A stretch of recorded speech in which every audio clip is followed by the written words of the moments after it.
من الشيطان الرجيم بسم الله الرحمن الرحيم الحمد لله رب العالمين الرحمن الرحيم مالك يوم الدين إياك نعبد وإياك نستعين إن صراط المستقيم صراط الذين أنعمت عليهم الخير المغضوب عليهم ولا الضالين آمين.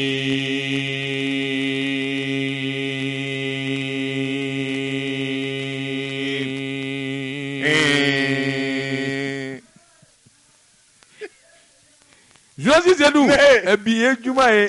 biye lahoroma donye ala batu ala nyini ka do ka ala deli nigi dama kashe ala la biya don duma doye subhana wa taala ay donda ka do doakun do mi na bala ni ay wadon sanyale do na akofora o ye juma ye yani so de ka do juma dunya fe subhana wa taala ala mi na ye nyeda ala mi na ye meleke ba keme konondo ni bi konondo da ala mi na ye jine ba keme konondo ani bi konondo da ala mi nye kulubaw ani baji baw ani kwaji baw ani jirishum baw ala mi nyoda ninga bele jele nyama di Muhammadu Rasulullah sallallahu alaihi wasallam ala ka Qur'ane di Muhammadu ma ko Muhammadu kapma mi nye wuli ka joni jetemina ale ala be mi ve ale ala te mi ve ikado ala kele angambo dema joni sedu arabu tubabu américain chinois fimani dema nerema ikado ni bele jele bi dama kashe subhanahu wa ta'ala sabla ale de an beda nyuma waiduma kun fayakun joni sedu ma fala min di ma fa min bi hine ala de ni beda wallahi Allah on yi deli jamana min no ye mali ya ambi bo de kono mali min ni nyangata ba onga gele banga mali min ikado ni ba manju frile do anga ikado min nye jadoyi olu frile do onga Allah do anu che ala okika ala kama ake Muhammadu Rasulullah sallallahu ay ikuro gele ya ko bana gaba Allah ko bana gaba nam Poutine nato do malla halatime bientôt kana sira magoronye ikolo gele ya sa Allah do on ni janva che wari de bina ibi risu ka wari to do le rouble Dobrudjan Karacho le rouble o desile de be Poutine bolobi Allah hera shuranga jamana ka ami gelate min gofe ala lafiya shuranga jamana ka kono gwate min gofe ala nafulo shuranga jamana kono fandanya te min gofe ala samiya nyuma di onga jamana ma ngote min gofe ala on nyanda makashila ake qur'ane kama ala kumana qur'ane de kono iya di chemi ma Muhammadu Rasulullah ala ko ami nye jamana mi nye buna adama de kwanga shuranga sali ala erete shun ala te sali sabula ere mugotola ala nga eko ini ka meleke nyumo be solike kira Muhammadu ya Rasulullah ala oba jira ka fo kira ban iya kanu kira ngadiye ako kanu kama ake kira na bokolo kama ake Qur'ane kama maka alquran kama ani madina kama ake kurishu kama ami Allah anga jamana nyemau yele menu nye yele mene yele min be ke sababu ye jamana donga degun jamana donga toro jamana donga lanyini u ka se ka ye jona ka kogla nu ku ba gla ala ka gla ni noyuma Allah an ga jamana nyama do be farku adegune du amangene ikado e ka latike bolle do aka docteur Shugal ko kala maiga Allah kene adama Allah kene adama Allah kene adama ya Allah أعوذ بالله الفاتحة أعوذ بالله من الشيطان الرجيم اللهم صل على سيدنا محمد عبده ورسوله الله لا شريك له لا إله إلا الله وأشهد أن محمد رسول الله الله لا شريك له الحمد لله رب العالمين.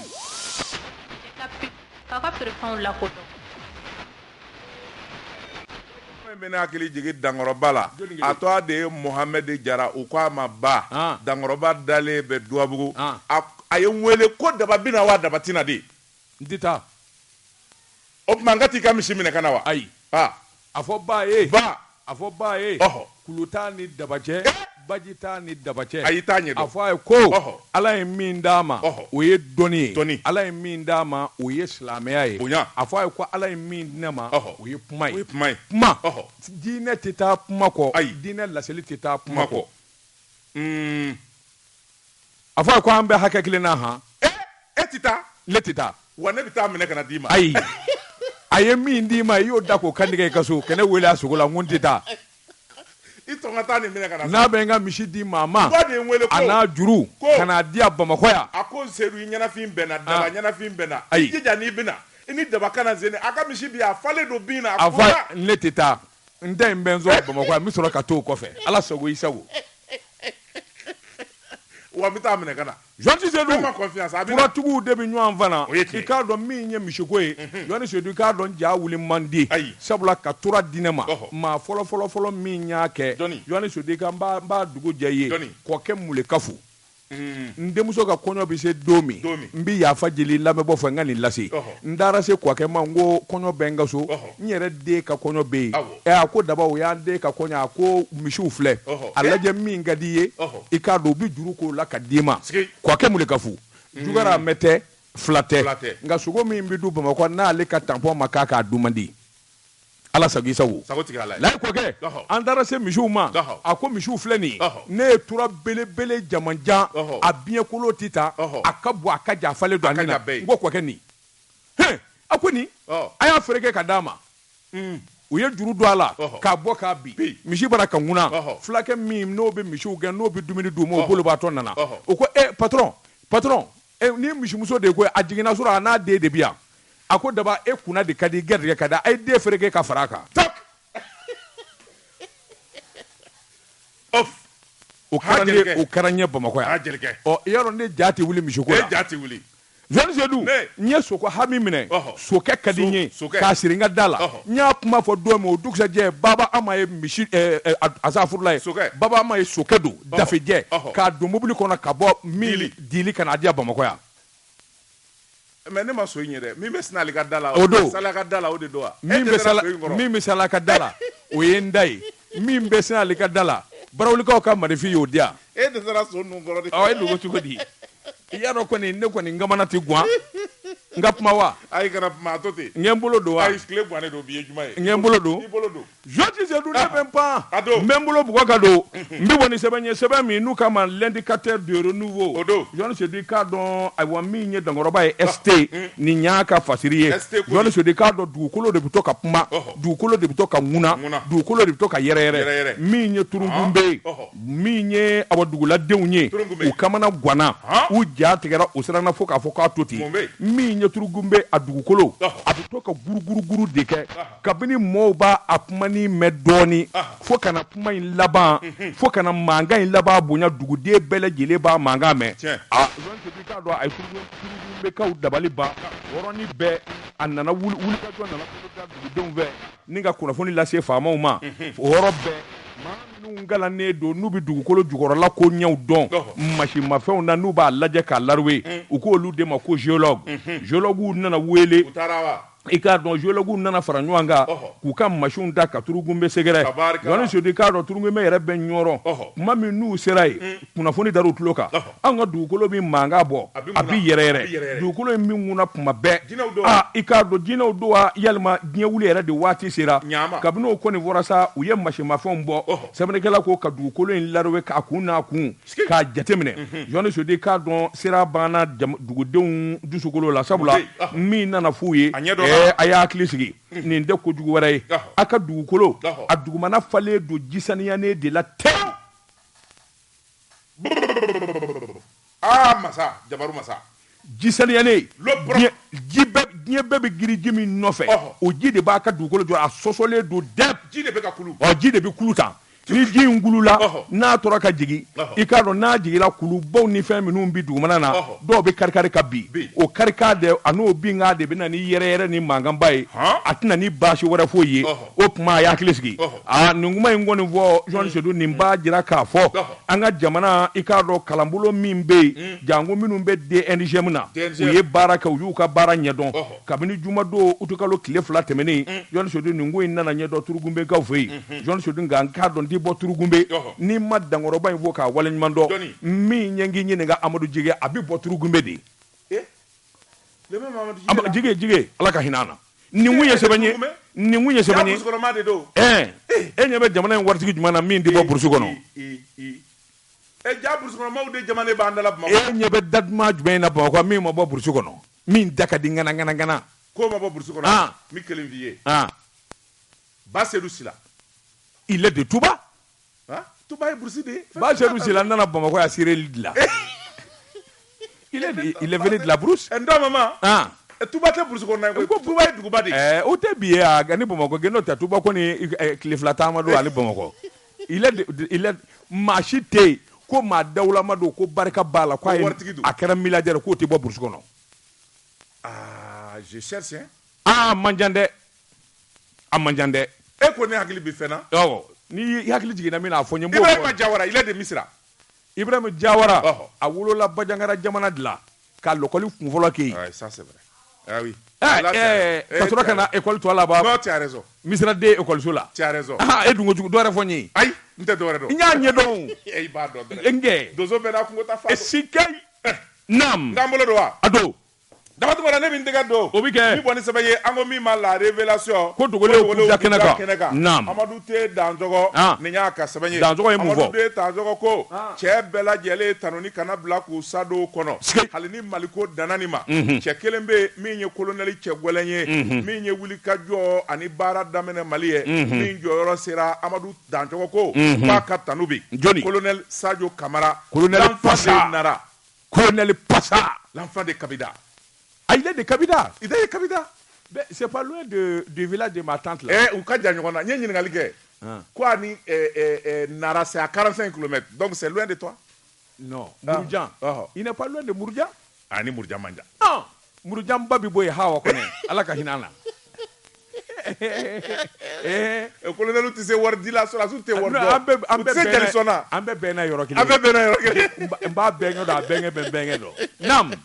Sɛbɛnnikɛla ko a ko colonel Sadio Kamara maa min zonna Sadio bi se maa min banna Sadio bi se a y'a ɲɛdɔn fasoden ɲuman don a cɛsirilen bɛɛ sabula gouvernement filanan min sigira transition fanga kɔnɔna na kabi rectification kɛra colonel Asimi Goita a ye cɛ min ta ka bila sɔrɔdasiw ka koɲɛ kunna Beli Hake sigikun kɛlen bɛ Kani de kɔnɔ sabula a tun b'a la kunungo wa baara ɲɛn'a bolo a ka tɛmɛ n'a ye walasa baaraw balannen bɛ yɔrɔ min na wari ka bɔ a la baara bɛɛ lajɛlen ka ɲɛ. Sɛbɛnnikɛla ko a ko colonel Asimi Goita a ye hakilina ni cɛtigɛ minnu jira jamana ko la fɛn min ye lakana bunako k'a bɛɛ lajɛlen bɛ ka sabati kelen kelen sabula ka wuli ka jɔ kɛ ka Mali bɔ bolo la ka fanga dɔ a la fanga min bɛ kɛ sababu ye jugu minnu bin nin b'a kan ani diɲɛmaa bɛɛ lajɛlen ɲɛ ka bɔ an na Sadio Kamara ka b'a bilara jɔyɔrɔ in kɔnɔ na i tɛ se k'i bolo si fosi den kelen na k'o kɛra majɛ y'a bolo k'o kɛra majɛgɛn ye sɛbɛnnikɛla ko fɛn bɛɛ ɲɛ n'a bolo baara bɛɛ lajɛlen taacogo ka ɲi dɔwɛrɛ t'o kɛ magwan cɛsiri ko ɲɛdɔn ani kungɔsilenya jamana kanu ani ka jamana bila fɛn bɛɛ lajɛlen ni ɲanjɛ sanjɛ Sadio y'o de kɛ sɛbɛnnikɛla ko a ko an bɛ don min na i ko bi Mali kun dɛlilen bɛ fɛn min na o de ye k'a fɔ armée sugu bulon a bɛ ta ka di terisiraw ma a bɛ di namasiraw ma surfacturation bi kɛ nkalon bi tigɛ armée bi janfa k'a fɔ nin ni nin bɛ na Sadio nafura dama a ko ni dɔ ye den ye i ka appel d'offre kɛ k'a sɔrɔ conseil des ministres ma jɛn n'a ye a bɛna mun k'o la a bɛ appel d'offre o ni min ye namara kɛ a bɛ mun k'o la ni min ye namara kɛ ka t'i kaw ka champ de tir a bɛ t'i jɔ yen e la hawla kuma an sera na colonel Passa a tɛ sogo dun ale maa min tɛ sogo dun nin kamalen kɔni ni n'a y'i kin dɔrɔn zo b'i fa tétanos ya nin Passa an bɛ cogo min a y'a colonel Passa sɛbɛnnikɛla ko colonel Sadio Kamara a yɛrɛ ye n danna de gosi ni minɛn bi sa sugubilenko t'a la koyi a b'a fɔ DFM ma wari ta a b'a fɔ fɛn min ye maa min bɛ yen n'o ye minɛn commandé directeur technique wali chef d'état major n bala ta minnu bɛ yen n'olu bɛ front na PC opérationnel e ka n bala ta ka fara n kan an ka taa minɛn san usine na Coxeur da don yɔrɔ t'a la nkalon banna ye nkalon banna sɛbɛnnikɛla ko a ko fɛn min ye jamana ni ɲɔgɔn cɛ a ye sira fura k'a jɛ jɛbɔ ngolo kan ni fɛn min ye sɔrɔdasiw ye minnu bɛ kɛlɛ la n'u y'u bolo da minɛn min kan nin i b'a fɔ ni den taara butigi la a bɛ minɛn ta cogo min alimentation na k'a kɛ segi kɔnɔ k'a to fa b'a wari sara a b'o de kɛ o tuma a b'a fɔ DFM ma nin de taara a wari di u ma joona ni wari dira o tuma u bɛ avion ta ka segin a bolo tɛ don wari kɔrɔ a tɛ sugubulon base a mago tɛ maa ka commission na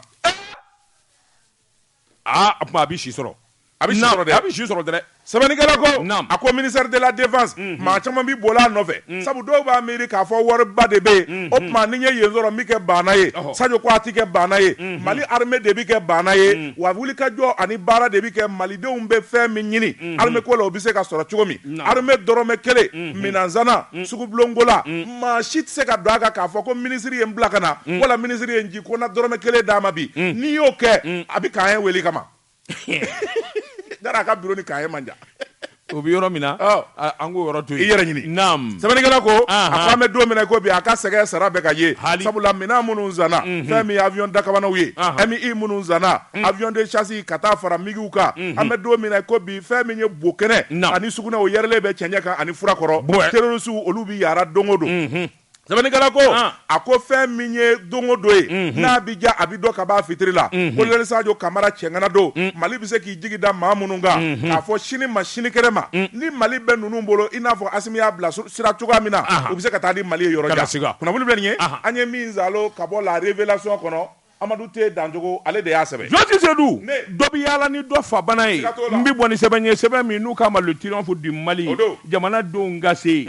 Badou Escobar nin y'a ka fasiri ye n'a sɔrɔla wulikajɔ ni cɛsiri bolo dalen don Sadio bolo a baarakɛɲɔgɔn dɔ min n'o bɛ ministre de la sécurité protection civile i k'a dɔn ŋanamu n'u bɔlen bɛ ministre Dawudu Ali Ould Mohamedine i k'a dɔn général de brigade yalima a tɛ nin kow ɲɛdɔn de wa yalima mun de bɛɛ Jɔnti Seydou sɛbɛnnikɛla ko a ko kunnafoni dogo man di bilen jamana armée kɔnɔ fɔlɔfɔlɔ n'a kun fɔra ko finitigilakaw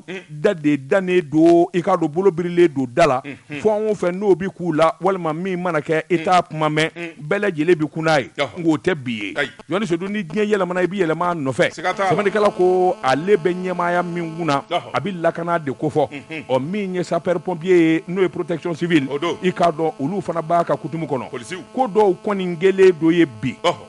nin bɛ hadamaden dabali ban ni ka maanifi ja tigɛ président Ibrahim Boubacar Keïta Ala ka n'a don kɛ bi ye Jɔnti Seydou jamanadenw dimina i k'a dɔn sabula ayiwa gɛlɛya damadɔ taara k'a sɛgɛrɛ i k'a dɔn n ka maa ye nin ye walima i k'a dɔn n bɛ se nin na n b'o kɛ para n'a ye min ja i k'a kuma fɔ a ko i k'a dɔn damanda de talen don ayiwa ministère so in ni k'a sɛgɛrɛ n'o sécurité de la protection civile a ko wulikajɔ kun ye mun ye Jɔnti Seydou i b'a ye k'a fɔ i k'a dɔn ayiwa maa dɔw bɛ yen i k'a dɔn n'o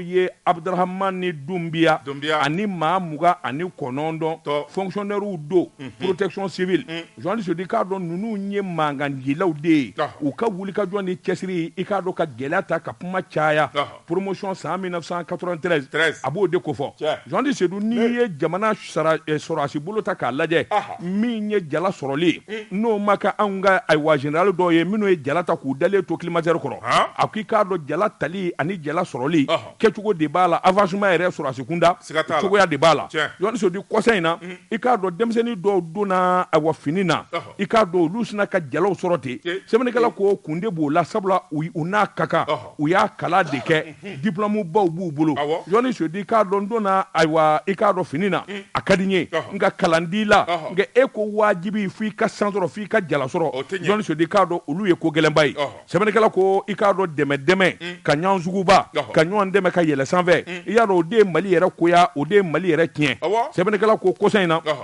n ye to min f'i ye ani maa 29 Jɔnti Seydou i k'a dɔn wulikajɔ ni jateminɛ diyagoya an na kɛ jalatigiw ye u ko min ma lieutenant de sapeur pompier Jɔnti Seydou i k'a dɔn a man kan a ko wulikajɔw nana boloda fo kuma in yɛrɛ taara kiiri bolo la a ko wulikajɔ ni ayiwa jateminɛ i b'a ye k'a fɔ min ye ɲɛmaa dɔw ye olu kɔni banna ko in man galankata nka mun ye ministre bila k'a dossier yɛrɛ signé a kun t'a dɔn de wa yalima nkalon de tigɛra a ye wa ɲininkali caman bɛɛ a ko n'i y'a ta k'a lajɛ colonel major min ye Seydou Dumbiya ye i k'a dɔn o kɔni banna ko in ma kabini a daminɛ i b'a ye k'a fɔ wulikajɔ ni jateminɛ sabula ale y'a jira k'a fɔ nin ye ko ye ko min ni a cɛ ka jugu i ni fɛn min jala min sɔrɔli man kan o ka ta ka da i disi la tilegan dɛrɛdɛrɛ fɛ nkalon o tuma minnu bɛ ko in yɛrɛ nɔfɛ Jɔnti Seydou i k'a dɔn olu de laban nana sa dabali jugu tigɛ n'o ye promotion 1993 i k'a dɔn u nana dabali tigɛ u bi mankan kɛ n'o ye Abdurahmani Dumbiya n'a jɛɲɔgɔnw ye Jɔnti Seydou i k'a dɔn f'olu ka jala de sɔrɔ sɔrɔ jala min n'u a mankan u ye dabali tigɛ ka munumunu salo kɛ ka mankan ti fa bɛɛ fɛ sɛbɛnnikɛla ko ministre de la sécurité protection civile min ye général Daoud Ali Ould Mohamedine journaliste di k'a dɔn ale laban de nana arrêté dɔ ka arrêté min n'o kɛra sababu ye k'u yɛlɛ journaliste di k'a dɔn arrêté ni yɛlɛli bi kɛ jalako la a bi kɛ conseil des ministres la ministre dura tɛ ministre bolo k'a fɔ i bɛ arrêté ta ka maa yɛlɛ a ko nin ko in damada nana gɛlɛya nka n'i y'a ta k'a lajɛ janfa barika bonyana ko in na kosɛbɛ journaliste du sabula n ka kɛ jalatigi diyagoya i ni min mankan a ko i k'a dɔn a bɛna ni mankan caman ye ministère la a ko ne ko ta k'a lajɛ ŋanamu ani wulikajɔ kamalen dɔ bɛ yen ko lieutenant colonel Baba Daɲɔ o ye chargé de mission ye journaliste di k'a dɔn a bi faamu o den nana wulikajɔ boloda ministre kɔ kan i k'a dɔn sabula o ti ban wari foyi la dugukolo sanfɛ sɛbɛnnikɛla de y'a fɔ dɛ sɛbɛnnikɛla ye min fɔ n bara k'o den lakali sɔrɔdasi kuma don journaliste a ko Baba Daɲɔ o ka wari ko i b'a fɔ ko suba o ti ban wari foyi la o kɔni y'i jɔ de ministre tun bɛ taama dɔ la ka sin ka fɛn bɛɛ lajɛlen labɛn ka sin ka n'a bila ministre ka tabali kan son excellence nin signé ministre fana o fana ma jateminɛ ko sina k'a bɛɛ signé mankan wulilen sa ni ka ko caya fa bɛɛ fɛ sabula a kɛra lebuba de ye journaliste di k'a dɔn e ko ministre yɛrɛ t'a fɛ ka segin a ko nin ko in na wa sɛbɛnnikɛla ko gɛlɛyaba de b'an ka jamana kɔnɔ ni nin n'a ɲɔgɔnna malikura n'a fɔra nin ka kɛ a bɔ ministre so la janko sɔrɔdasi ministre so journaliste di k'a dɔn a bɛna ni toit tiɲɛba de ye jamanakuntigi Assimi Goïta dun bɛ dakasuna min na a n'a bɛ wuli ka jɔ min na jamana ɲɛtaa bi sabati journaliste do bɛna a ka baara kɛ fu ye nin kun ye sɛbɛn ye an ye min bɔ triomphe du Mali kɔnɔ a ka bi bɔli la daba tuma na ne bɛ n tɛgɛ don min bɔ ni sɛbɛn ye i ti jɔ tɛnɛma jɛ ka pub k'a ka feerefɛnw lakodɔn nɛgɛ kanɲɛ 12 sera Bamako k'a fɔ jiginɛw ka bonyamasegi bɛ aw ye jɛ ka pub k'a ka feerefɛnw lakodɔn Josi Seydou n bala cogo bɛ di daba tuma na ne bɛ n tɛgɛ don min bɔ ni sɛbɛn ye an ko min ma info matin fasiriba n'o ye Christelle Kone ye nin y'a ka sɛbɛn ye Christelle Kone ko ni bɛɛ tori gɛnfɛn bolo dɔ ta bi taa n'a ye siga t'a la ɲinan zamiya a tiɲɛna ka ban sabula fɛn min kɔni ye sɛnɛkɛlaw ye u sigira ni ka engrais kɔnɔ engrais mana napuma fɔ fɛn min ye tilema ye o kun bɔra ka ban Allah nin kan k'an sɔrɔ bilen sanda ko kelen a ɲɛ dɔɔnin kɔfɛ ka ban ka tila ka segin an kɔ sɛbɛnnikɛla ko a ko n'i y'a ta k'a lajɛ jigiw tigɛra fɛn min ye sɛnɛkɛlaw ye u kungo ni engrais sɔrɔla sɛnɛkɛ mansin ka sɔrɔ fɛn min ye sanji ye o ka da o kan sɔrɔba bi kɛ jamana yɛrɛ y'i maanabɔ fɛn min kɔni ye sɔrɔba ye k'o laɲini ɲɔ na kaba kɔɔri ani sɛnɛfɛn tɔw la sɛbɛnnikɛla ko nka a bɛɛ lajɛlen bɛna kɛ kɔrɔfɔ lankolon ye ani laɲini lankolon ye sabula minisiri min bɛ n'o ka baara bilalen bɛ sɛnɛkɛlaw ka ko kunna minisiri a t'a ɲɛdɔn de wa lawuli kama don sabula fɛn bɛɛ lajɛlen de kɛra walasa ka sɛnɛkɛlaw kɔli nɔgɔ la sɛbɛnnikɛla ko a ko n'i y'a ta k'a lajɛ sɛnɛkɛlaw ye kulekan bɔ yɔrɔ min bɛ yen n'o ye kalanna ye maa dɔw bɛ yen minnu kun kan ka hectare sɛnɛ hectare 10 hectare 20 hectare 100 dɔw hectare 200 kabini nɔgɔko gɛlɛyara foro dannen kɔfɛ u labanna ka diɲɛ foro tɔ kɔ k'a ju bɔbɔ k'a da la hawla wala quwwata illa billahi o de ye balawu ye minɛ o de kɛra sɛbɛnnikɛla ko a ko fɛn min ye kalanna ye o bi cogo min Sikaso mara bɛ ten Yɔrɔso Kucala Npɛsoba Segu mara Kulukoro mara Kita mara jamana in fanda 4 bɛɛ lajɛlen de seginni kɔ bolo kun maana bɔra hakɛ minnu nɔfɛ k'a fɔ olu bi sɛnɛ o seginni kɔ k'o sababuya kɛ engrais ma sɔrɔ sabula layidu min dara sɛnɛkɛlaw ye k'a fɔ engrais ɲuman bɛ na d'u ma i n'a fɔ conseil supérieur de l'agriculture o ye sigi min kɛ ka bɛnkan k'a kan min kɛra a bɛ kalo tile 12 kuluba a don a ɲɛmaya bɛ jamanakuntigi yɛrɛ bolo n'o ye colonel Assimi Goïta ye bɛnkan minnu kɛra ani hakilina minnu fɔra i tulo ma jɔ a fɔra ko ɲinan samiya wari min bi don a la CFA wari miliyari 456 o de bi don a la fɛn min ye sɛnɛkɛlaw ye olu bi min bɔ CFA wari miliyari 203 fɛn min ye jamana ye miliyari 176 u b'o de bɔ sɛbɛnnikɛla ko a ko min bɛ don engrais la miliyari 54 o de bɛ taa don la jamana yɛrɛ bɛ min bɔ ka don la o ye miliyari 17 ye sɛbɛnnikɛla ko nka nin wari bɔsɔncogo a n'a baara kɛcogo a man ɲɛ sabula fɛn min ye engrais ye sɛnɛkɛlaw kɔlila la minnu bɛ bɔrɔ 10 da olu ma bɔrɔ 1 sɔrɔ laadala minnu bɛ bɔrɔ 6 don u ka forow la u ma dɔwɛrɛ sɔrɔ bɔrɔ 1 wala bɔrɔ 2 kɔ sɛbɛnnikɛla ko sɛnɛfɛn bɛɛ lajɛlen n'i taara foro lajɛ sisan ji nana sɛnɛfɛn dancogo ka ɲi nka sɛnɛfɛnw bilennen don boro engrais y'u manqué. Allah Asimu Goita i tɛ dɔ fa sa wa an nimisi ka wasa ka jɔn fa ministre wa ay ministre kɔni le ministre développement rural c'est pas ton ami c'est mon burankɛ ale ma fɛn burankɛ tɛ Modibo Keita u y'a fili de o a sɔnna a ka fili on lui a trompé ale kan ka fili wa faut pas défendre ton burankɛ c'est de sa faute exclusivement n'importe quoi u y'a trompé cogo di a bɔnda la dɛ o maa tun bɛ sunɔgɔ la bɔnda la ale nana Bamako bi yan bɔnda la u y'a gosi de yan n bɛ min f'i ye service damadɔ bɛ jamana in kɔnɔ n'i nana ye n'i bɛ hakili sigi hali ni i kɛra nabi ɲuman ye u b'i tromper je te jure an tun y'a f'a ye dɛ n bɛ min f'i ye il y a plus de 20 ans ce système là est installé au ministère de l'agriculture oui tous les services font fo bɛ yen a bɛɛ de bɛ balo nin na nganamu au vu et au su de tout le monde et pourtant chaque année on dénonce voilà. Mais c'est le même système voilà mais an y'a f'a ye dɛ chaque année on dénonce on l'a dit nka k'a di a dɔnbagaw ma voilà et voilà c'est trop tard a taara engrais marché di minnu ma i ka kuma dɔw ti bɛlɛkisɛ ni engrais bɔ dɔn ɲɔgɔn na wa bɔrɔ 1 u ma se ka na a taara 10 000 tonnes k'u kana n'a ye u ma se ka na ni bɔrɔ 1 ye c'est dommage fɔ sisan an bɛ mois de septembre u ma se ka na ni bɔrɔ 1 mais c'est dommage et pourtant il y a des grands sɛbɛnnikɛla ko le président du Sefiam collectif Youssou Koulibaly c'est un grand Nantoumé c'est un grand DPA Joni Dougouré c'est un grand Nyumani Djadjeba et tu dois c'est quoi Nyumani Djadjeba c'est un grand nous on a la mine fois Sahili Jamana à Kélémisé mais il y a un problème ala ma min do ala niki bo bo ala bebi tiyan koyi atara di société munuma lithium investment société Nyan ani Ndashido olu de be désolé munun te engrais yere yele do te engrais fere yoro yere do aye marché do olu de ma bon nagalaw be engrais soro cogodi asim nikitupma bebi tiyan jole nyana de ni men wele sa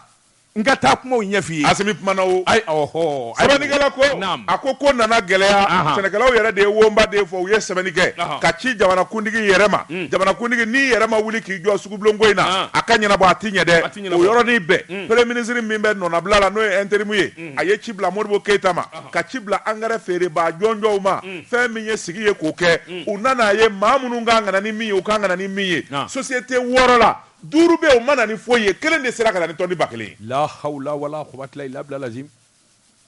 Premier ministre ko a ye ɲininkali kɛ engrais bɛ sɔrɔ jɔn ni jɔn bolo u ye engrais tigiw fɔ engrais bɛ sɔrɔ Toguna bolo engrais bɛ sɔrɔ DPA bolo a bɛ sɔrɔ Ɲumani bolo a bɛ sɔrɔ KDO a bɛ sɔrɔ olu bolo. Cɛ fɔ sa Yusufu de ko de kɛ ale de ye adjumɛn ye a bɛ sɔrɔ Yusufu bolo Sefiam a bɛ sɔrɔ o bolo o tuma yɔrɔnin bɛɛ fɛn min ye premier ministre ye a ko a ye t'u nɔfɛ ka na min b'u bolo u k'a bɔ magasin kɔnɔ k'a di sɛnɛkɛlaw ma minnu ka engrais ma don ba u k'a sɔrɔ o daminɛna et c'est ça maa 5 min ma se ka na n'a ye u ye sugubulon bɔsi olu la k'a bɔsi la k'a fɔ minnu bɛ se a y'a minɛ septembre. Mais non, jamana géreli c'est pas compliqué du tout. Ce qui aurait dû être fait en avril, o de kɛlen filɛ en septembre. Et voilà, et tout à fait. E burankɛ kun birilen bɛ halisa. Anw dun ye nin wa a t'a kalama a b'a kalama dɛ. An gulela ka kule k'a fɔ kabini samiya ji bɛ toni. Voilà. On a dit pour éviter ça. Bon Youssou Koulibaly ye min fɔ Sefiam segin kɛra o de ma minnu b'a dɔn a dira olu de ma. Et alors voilà. Mais c'est trop tard. An tɛ nin tɛ juguya ye koyi. Juguya tɛ. Walahi an bɛ jamana in joli de fɛ. Awɔ. Wa Asimu i kun birilen tɛ n'i bɛ n wele ten sa n ka taa tiɲɛ f'i ye. Ayiwa i ti wele a b'a fɔ n ye n b'a f'i ye kunnafoni filɛ nin ye. Ne ti don foyi la. N bɛ taa f'a ye Kati a fɔ n ye n b'a f'a ye. Ne ti wele foyi la. n bɛ Akibu wele sisan n b'a f'a ye n ko mago bɛ Asimi na. Akibu ye jɔn de ye. E tɛ junior dɔn wa junior kɛ. E junior ne ko junior bɛ nin e ma dɔn junior ne fa ni dusukasi ye e junior in tɛ min ni ka fara i tɛ n wele. Kunnafoni filɛ nin ye an ye min zalo ka bɔ info matin kɔnɔ Christelle Kone ale ka fasiri Jean Seydou ne ka bolo bugɔ ka don n bɛ bɔ ni sɛbɛn ye sɛbɛn min n'u k'a ma Nouvelle Horizon ɲɛdankura Jean Seydou bɛɛ lajɛlen ka na to i gɛnfɛn bolo min ye wulikajɔ ni jateminɛ o ka kɛ jamana mana kɛ jamana ye cogo o cogo jamana den de i k'a dɔn o de ye jamana den yɛrɛ ye a ɲuman n'a juguman a bɛɛ lajɛlen bɛ taa laban Jean Seydou k'a dɔn jigiw sigilen don jateminɛ kɛlen don Jean Seydou k'a dɔn hinɛ ni makari an ka jamana ɲɛmaaso maa minnu kun b'a fɛ ka na bi an ka yan Jean Seydou n'o ye Kurwari sɔrɔdaso ye maa 49 saba bilal'u la ka sababu kɛ musow don hinɛ ani makari ani josariya batuli kama Jean Seydou yali maa min ka kale dasinɛni ɲɛ kongo ka kungokolo kɔnɔ a da i ka bamusokɔrɔ ɲɛ kan a bɛna taa Manambuware Fili Sisɔgɔ k'a dɔn Bafili a bɛ kaso la a bɛ ne ka san kelen bɔ sa Jean Seydou k'a dɔn dɔ kɛra sɛbɛnnikɛla ko n'a sɔrɔla waridunko de don n'a sɔrɔla jamana janfanko de don Jean Seydou k'a dɔn Fili a ka ɲɛmaa kun ye minnu ye walima minnu ni minnu bɛ ko in kalama n'olu bɛ se ka jalaki kɛ Jean Seydou olu tɛ diɲɛ na min ye excellence Ala ka hinɛ Ibrahim Boubacar Keita a don ko in bɛ kɛ don min ministre min kun bɛ a wulikajɔ ni cɛsiri la Bube Mayiga o fana sara a bɛna taa a fɔra de ye ko a jamana ka sɔrɔsi minɛnw zani ani président tun bɛ yaala avion min kɔnɔ o jatew don Jean Seydou k'a dɔn n bɛ se k'a fɔ Fili ko ka go n ye Fili n t'a fɛ yɛrɛ de ɲɛna a ko nka n'i ye sɛbɛnkɔrɔw ta k'u lajɛ ministre kelen min kun bɛ yen san waati bɛɛ a bɛ yamaruya di sɔrɔ ni sɔrɔ min b'a la a ye min ni min sɔrɔ o ka n'a sɛgɛsɛgɛ a kelen de tun b'o kɛ Jean Seydou k'a dɔn o b'a jira k'a fɔ hali n'a sɔrɔla sonyɛni kɛla Fili niyɔrɔji k'an ka sigi nin ko in kɔnɔ k'a sɛgɛsɛgɛ k'a ɲɛdɔn o dɔrɔn de bɛ kɛ sababu ye a bɛ dɔn k'a fɔ Fili jalaki min y'a jalaki tɛ min ye nka n'i y'a minɛ ka taa don kaso la a ma ɲininka Jean Seydou a mana ni dalu ye e yɛrɛ ma dalu bɔ k'a bin Jean Seydou k'a dɔn a bɛ na ni gɛlɛyaba de ye jamana kɔnɔ waati yɛrɛ kɛra koyi a yɛrɛ ye lɛtiri kɛ ka jamana ɲɛmaa k'o ladɔnniya k'a fɔ ale bɛ minɛni bolo min kan Jean Seydou a m'a fɔ ko a ka bila ale ma deli kɛ Jean Seydou a ko sariya ka boli a ɲɛ 40 ma a dalen dun don a la k'a fɔ jamana ɲɛmaa min ye Asimu Goyita ye i k'a dɔn a na ko bɛɛ lajɛlen kɛ min b'a to sariyatigiw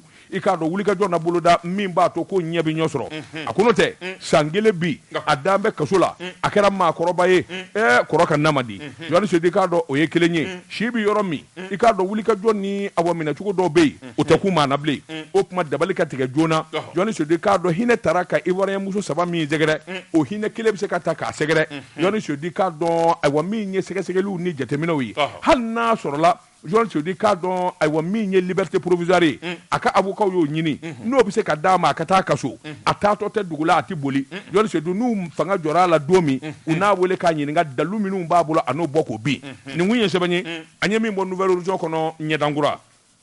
a don daba tun ne min tɛgɛ don min bɔ ni sɛbɛn ye an ko min ma indépendant Masiriba n'o ye Masire Jɔbu ye nin y'a ka sɛbɛn ye Masire Jɔbu ko a ko n'i y'a ta k'a lajɛ bɔɲɛ o tɛ laban boli kɔ MSA ale o ye sɔrɔdasi jɛkulu ye minnu ko u faso tɛ tila u la wa u bɛ wulikajɔ kɛ ni ka faso lakana olu ko Mali tɛ tila sɛbɛnnikɛla ko a ko kɛlɛba de kɛra Ansongo marabolo la dugu min bɛ yen n'o ye Talata ye Bamanji dɔw bɛ yen État islamique Grand Sahara EIGS olu ni MSA ni ɲɔgɔn cɛ kunungo alamisa don septembre kalo tile 8 yankadi ni yeye fɛn min ye État islamique Grand Sahara o y'a sɔrɔ u kɛlen bɛ ka MSA gɛn ni ka dugu minɛ tile 2 fɛn min ye Talata y'a minɛlen bɛ maa ti don maa ti bɔ dugudenw busa bere o de b'u bolo n'u ye maa min sɔrɔ u b'o dasi n'i y'i kulo gɛlɛya u bɛ marifa ci i la sɛbɛnnikɛla ko a ko jɛkulu wɛrɛ bɛ min ye GSM ye o nana k'o bi fara u ka dugu kɔnɔ Talata yi u n'olu yɛrɛ karila ɲɔgɔn na u y'olu sɛbɛn fa olu bolila ka segin sɛbɛnnikɛla ko nin maa jugu farimanba ninnu de nana ka na Talata yi minɛ sɛbɛnnikɛla ko a ko fɛn min kɔni ye arabadon septembre kalo tile 6 dugu kɔni kɔnɔna na bɛɛ lajɛlen de nana ka na dugu minɛ ka araba kɛ ka alamisa kɛ sɛbɛnnikɛla ko u ye tarata kɛ ka araba kɛ alamisa don sɔgɔma fɛn min ye armée ye kule k'a bɔra MSA fɛ k'a fɔ armée ye a ye dɛmɛ don a ma yankadi ni yen ye État islamique Grand Sahara avion n'o ye armée ka kaza ninnu ye ka taa fara Albatros kan n'u ko vigiw loyi sɛbɛnnikɛla ko yɔrɔnin bɛɛ fɛn min ye Bamanjiw ye yɛrɛkɛ daminɛ u yɛrɛkɛlen fɛn min ye Bamanjiw k'u minɛ kelen kelen k'u kunkolo tɔtɔ k'u tɔ lase armée y'o de kɛ nin ka di ye sa pembele jele kala k'u tɔ lase ndola k'u kunkolo tɔtɔ sɛbɛnnikɛla ko armée y'o de kɛ dugu n'o ye tarata ye k'a fura k'a jɛ payi fɛn min ye MSA ye k'a f'u ye a y'a jɔ aw jɔnɔ na wa o dɔrɔn tɛ koyi armée labɛnnen bɛ n'u y'u kun bɔ sanga ni waati a ye ci bila an ma an bɛrɛnnen don payi sɛbɛnnikɛla ko a ko n'i y'a ta k'a lajɛ fɛn min ye nin yɔrɔ in ye a bɛ fɔ nin de ma zone des trois frontières fan min ye Burukina fanfɛla ye Bamaɲu ye yen bila u yɛlɛmalen bɛ Niger fanfɛla in na o tuma armée bɛ wuli kajɔ bɛɛ lajɛlen de la min bɛ se k'a t'u ka kunbɛn sabula dugu min bɛ yen n'o ye Talata ye ani Tesidi n'u y'o minɛ u bɛ fangaba de sɔrɔ o tuma kɛlɛ bɛɛ bɛ yen de nɔfɛ an bɛ don minɛ ko bi terroriste bɛɛ kunda bɛ yen kan armée bɛ k'u faa cogo min a bɛ k'u faa ten sɛbɛnnikɛla ko État islamique au Grand Sahara u dɛmɛnen bɛ maa minnu fɛ o ye Faransi ye ani MINUSMA ye o tuma wulikajɔ ka kɛ joona min bɛ se k'a to olu ka kɛlɛ an ka jamana ka k'an da ye kunnafoni filɛ nin ye an ye min bɔ indépendant kɔnɔ a ka bi bɔli la jamana in kɔni kɔnɔ te min bɛ min a ka ca nka te ɲuman fila de bɛ yen fɔlɔ te Zara filanan Koyima te Baramuso te banna o a tɔ bɛ jiri feere te Flécha bɛ dɛ cɛ ka pub k'a ka feerefɛnw lakodɔn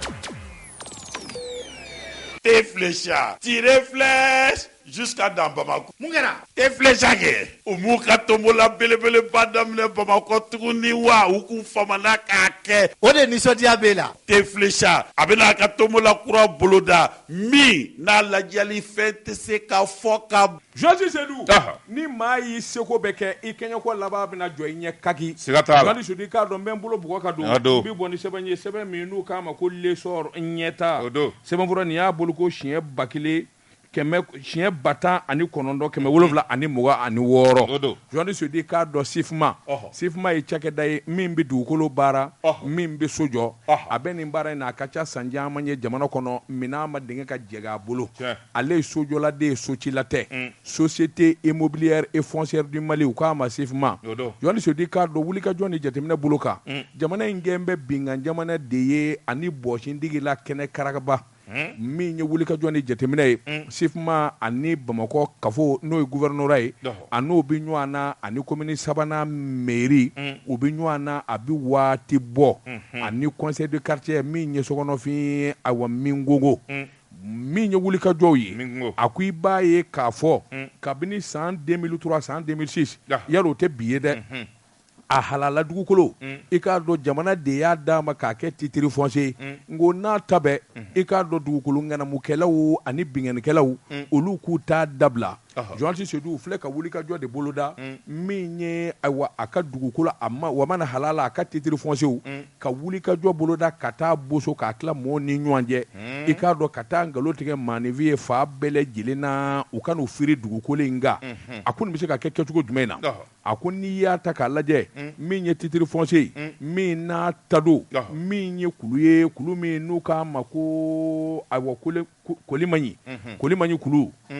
kulunin dɛ o fanfɛla in de don awa kati sira la centre émetteur yɛrɛ a n'o ma ja a ko a bɛrɛta min ye kabini ko in daminɛ wulikajɔw kɛra sabula arène numéro 20 min kɛra janvier kalo tile 26 san 2022 chambre civile de la section judiciaire min ye cour suprême du Mali olu ye wulikajɔ kɛ kɔsa in na sa kiiri caman de kɛra i k'a dɔn nin yɔrɔ in ko la awa a bɛɛ lajɛlen da jara la kiiri kɛ o kɛ u bɛna deli kɛ walima u bɛna kuma wɛrɛ fɔ walima u b'u ɲɔgɔnmatu ta ka taa kiiri wɛrɛ kɛ nka sen kiiri banna dati don a la min na o ye nin ye sɛbɛnnikɛla ko i k'a dɔn kiiritigɛlaw ye yamaruya di Sifma ma maa o maa t'an bɛ sangaso jɔ walima ka t'i banba yɔrɔ in na a yi walo ka bɔ yen sabula i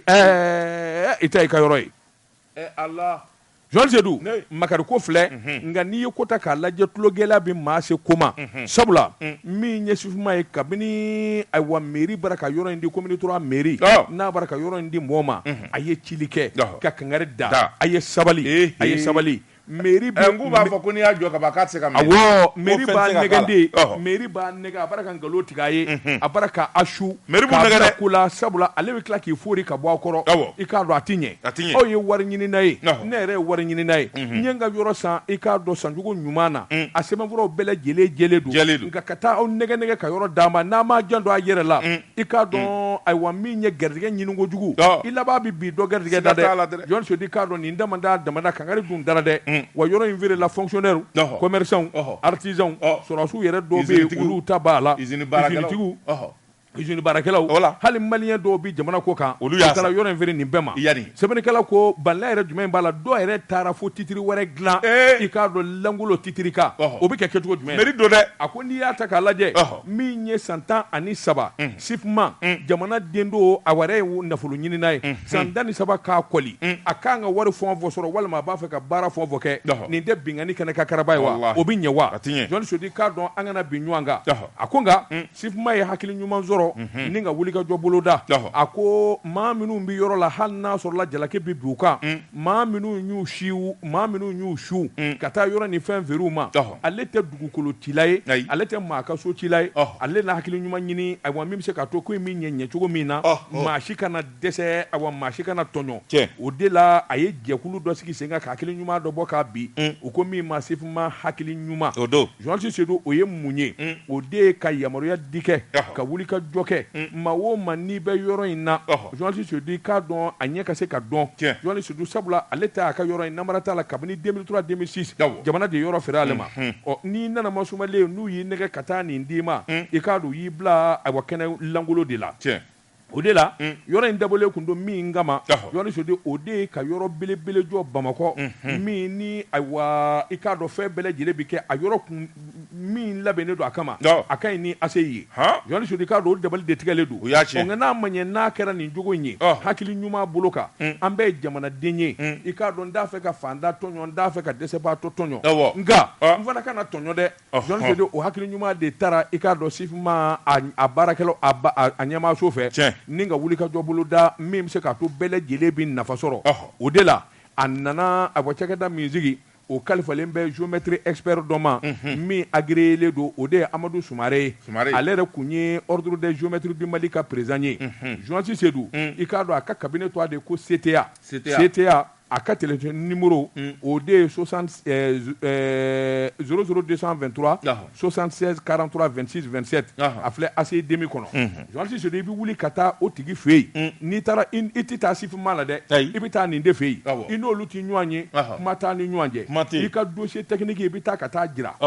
n'i k'a dɔn ne ye yɔrɔ san nin yɔrɔ in na walima n ye nin so in jɔ a bɛ nin yɔrɔ la o tuma i n'o de b'o lajɛ nka 1,500,000 ni 500,000 i b'o sara na u bɛ t'i ka yɔrɔ lajɛ Jɔn Sodi k'a dɔn yɔrɔ in n'a sɔrɔla ayiwa olu ye plan min kɛ n'a bɛ jiboli sira la walima a bɛ sira kan n'a kan ka ayiwa yɛlɛma ka taa cogo min na waasa i kana tɔɲɔ u b'o kɛ Jɔn Sodi k'a dɔn o ye arrangement ye sa dɛ wala arrangement da o ye a kan ka ci de o a kan ka ci nka ale t'a fɛ ka cili kɛ ka tiɲɛni kɛ Jɔn Sodi k'a dɔn ayiwa banki numéro bɛ yen wari in bɛ bila o la n ko n'a ta bɛɛ n'i ka yɔrɔ sumana k'a lajɛ sifuma tun b'a fɛ ka yɔrɔ in feere hakɛ min na o fana bɛ f'i ye i b'o fana wari sara Jɔn Sodi k'a dɔn o bɛ kɛ sababu ye min b'a to i ka yɔrɔ tɛ ten i bololangolo tɛ bɔ n'o tɛ min kɔni ye wulikajɔ ni jateminɛ ye a yɛrɛ sɛgɛnna sa san 13 a bɛ nin maɲuman ko in na Jɔn Sodi k'a dɔn o tuma bɛɛ ka wulikajɔ bolo da maa ma bɛ yɔrɔ in na hakili ɲuman bolo kan ani an bɛɛ lajɛlen jamanaden kelen ye n t'a fɛ maa si ka tɔɔrɔ sɔrɔ i ka dugukolo ka se ka kisi a bɛ sɔrɔ nin de la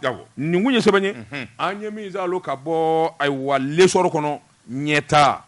daba tun kana ne bɛ n tɛgɛ don min kɔni sɛbɛn ye an ko min ma aujourd'hui fasiriba n'o ye Kasimu Tera ye nin y'a ka sɛbɛn ye Kasimu Tera ko ni ko min kɛcogo ma ɲa o lagali cogo tɛ ɲɛ a ko an ka taa CMDT la CMDT u k'u bɛ maa minnu da san 2022 kɔnɔna na ɲuguɲugu bɛ ɲagaɲaga lawuli kumakan kɔni jɛyalen bɛ Nangɔ Danbele nɔfɛ e ko Nangɔ yɛrɛ a ka mangoya a tɛna n'a kasa yɛlɛ cakɛda la cakɛda min ni bɛɛ dan b'a la Sayer Emploi sɛbɛnnikɛla ko a ko n'i y'a ta k'a lajɛ fɛn min ye appel d'offre ye o nana kɛ k'a fɔ maa dɔw bɛ yen minnu ye denmisɛnw ye minnu kan ka ta baara la diplôme bɛ minnu bolo baara nana kalifa cakɛda dɔ la CMDT fɛ u ko min ma SAR Emploi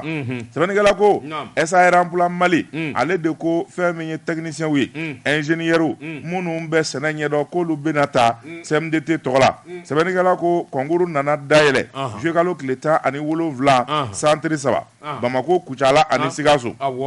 sɛbɛnnikɛla ko centre kɛlen ka ban jaabiw nana bɔ a ko fɛn min ye lisi ye maa 100 ni maa 2 olu kɔni o lisi nana bɔ 77 ye technicien ye 25 ye ingénieur ye olu taara k'a fɔ olu bɛna ka na test tɔ kɛ sɛbɛnnikɛla ko jaabi bɔlen fɛn min ye concourskɛlaw ye u ko concours kɛcogo man ɲɛ jaabi kɔni namara donna la o tuma an di ɲɛ n'a y'a ɲɛ ka ɲini sɛbɛnnikɛla ko a ɲɛ ka ɲini u nana fara ɲɔgɔn kan ka kɛ jɛkulu ye jɛkulu min yɛrɛ n'o ye sɛbɛnni kɛ ka ci SAR emploi ma u labanna u n'olu sigira maa min bɛ n'o ye Sidi Yatara ye ale kɔni ale bilalen bɛ recrutement in kunna ani denmisɛnw ye ɲɔgɔn ye u y'u fɛta fɔ ni k'u ka sɛbɛn di u ko olu bɛ min laɲini o de ye k'a fɔ u ti ɲɛɲinini kɛ bilen koyi sabula olu bolo sariya de sɔsɔra yuruku ni namara de kɛra test oral min n'o kɛra technicien kɔnɔna na maa min bɛ n'o to a ye Kali Jakite n'a bangena san 1988 n'o taara n'o tɔgɔ bɛ lisi kan o tacogo ko k'o ɲɛfɔ sabula o tɔgɔ min bɛ lisi kan dɛ ani tɔgɔ fɔlɔ min bɛ n'o ye concours kɛ k'u tɛ kelen ye a ko maa min bɛ yen n'o fana tɔgɔ sɛbɛnna k'a fɔ o passera Kucala centre la n'o tɔgɔ de ye Worokiya Berté n'a bangena 1994 ko o tɔgɔ man ka ye lisi kan Kucala sabula ale yɛrɛ ma concours kɛ Kucala fali yɛrɛ sanga kɔrɔ a ko maa dɔ wɛrɛ bɛ yen min n'o taara k'a fɔ o ye ingénieur ye k'a sɔrɔ ale ye concours de kɛ licence b'a bolo ale taara comme technicien o tɔgɔ taara ye ingénieur ka lisi kan sɛbɛnnikɛla k'u k'o ye fiɲɛba ye o tuma n'i ye site ta k'a lajɛ k'o yɛrɛ publiera yɔrɔ min i b'a ye k'a fɔ majɛ caman bɛ yen u k'o ɲɛ ka f'u ye n'o ɲɛma dɔn ko segin ka kɛ concours kan u ka segin a kan n'o de don u ka segin ni segin ka kɛ concours kan wa ni segin kɛra concours kan bɛɛ ka copie u k'a publier e ye nin sɔrɔ i ka copie kan i ka copie in kan u k'a publier Wade u laban na kɛ suba ye sa nin ye mun ye ta ko sira kelen tɛ yan ko segin ka k'a kan ni rédaction administrative kɛra walima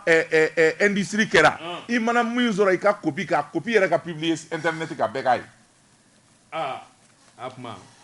a gɛlɛyara sa dɛ o de y'a laban yɛrɛ ye sɛbɛnnikɛla ko a ko in kuma cayalen bɛɛ maa minnu kɔni bɛ u diminen bɛɛ sabula candidat 2000 de ye lisi ladon u k'a ko tɛ se ka tɛmɛ ta cogoya si la fo segin ka kɛ ko in kan samasamali kɔni gannen bɛ CMDT la fɛn min ye CMDT ɲɛmaa ye Nankɔ Danbele ale tɛ sɛ dabɔ ji la kɔrɔlen dɔnnalen bɛ fara gwɛlɛyaw kan kunnafoni filɛ nin ye an ye min bɔ confidence kɔnɔ ka bɔ aujourd'hui la a ka bi bɔli la Georges Seydou n bɛ n bolo bugɔ ka don n bi bɔ ni sɛbɛn ye sɛbɛn min n'u k'a ma aujourd'hui sɛbɛnni kɛba a tɔgɔ de ko Mohamed Soumare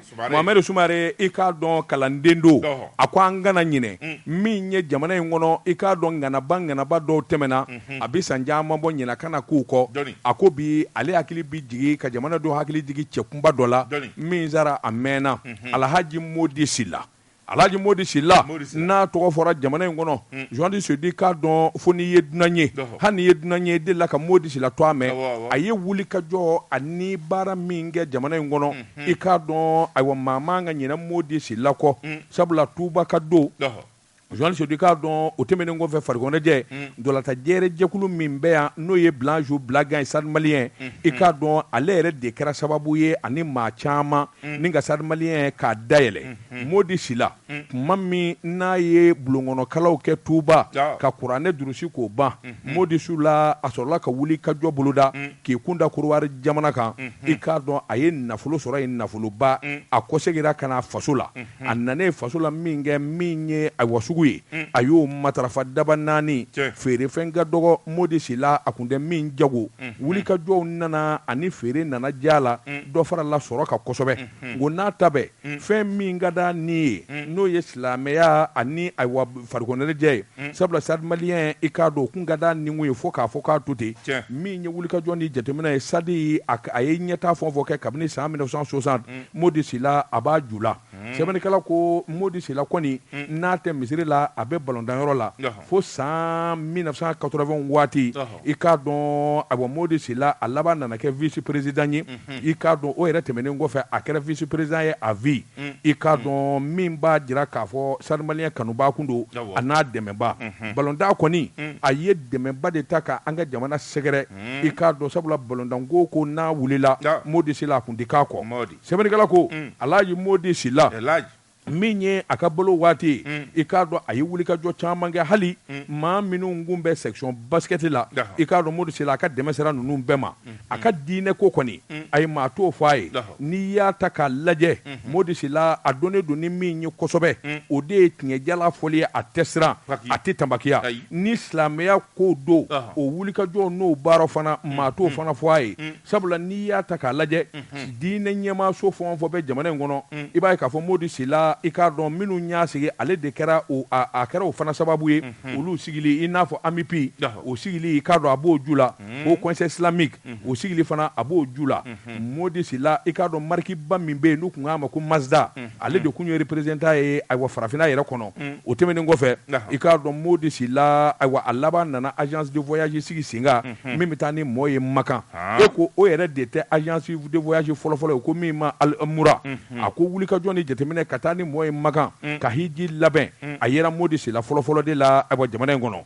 nka maa ti to si ye i k'a dɔn a nana ayiwa kɛ cɛkɔrɔba ye banamisɛnnin caman nana a ma ɲɛ min kɔ i k'a dɔn Modi Sila a y'i kɔ don diɲɛ na sɛbɛnnikɛla ko uti kalo tile 31 san 2014 a ko wulikajɔw ni jateminɛw i b'a ye k'a fɔ min ye Sahel malien olu kɔni y'a jira k'a fɔ président a vie do fo ka taa fɔ min kɛra ɲinan tɛ k'a kɔ o de la an ka jamana in kɔnɔ i k'a dɔn ayiwa Modi Sila an bɛ dugawu kɛ Ala k'a hinɛ ni ka yafa k'a ma dankɔrɔba minnu dara journaliste di k'a dɔn n'o y'an ka cɛkɔrɔba ɲumanw ye an b'an ka ɲinɛw kɔ i y'a dɔn Basalandaw ka bɔ Segu min ye Alhaji Amadu Jige GGB Grand Grenier du Bonheur ne yɛrɛ ka cɛkɔrɔba Bacani Kuma ale yɛrɛ de kun ye usine tigi ye usine tigi tɛ yen ale kelen de ye usine tigi ye Bacani Kuma n y'a dɔn dɛrɛ usine tigi an ko ale de kun ye usine yɛrɛ tigi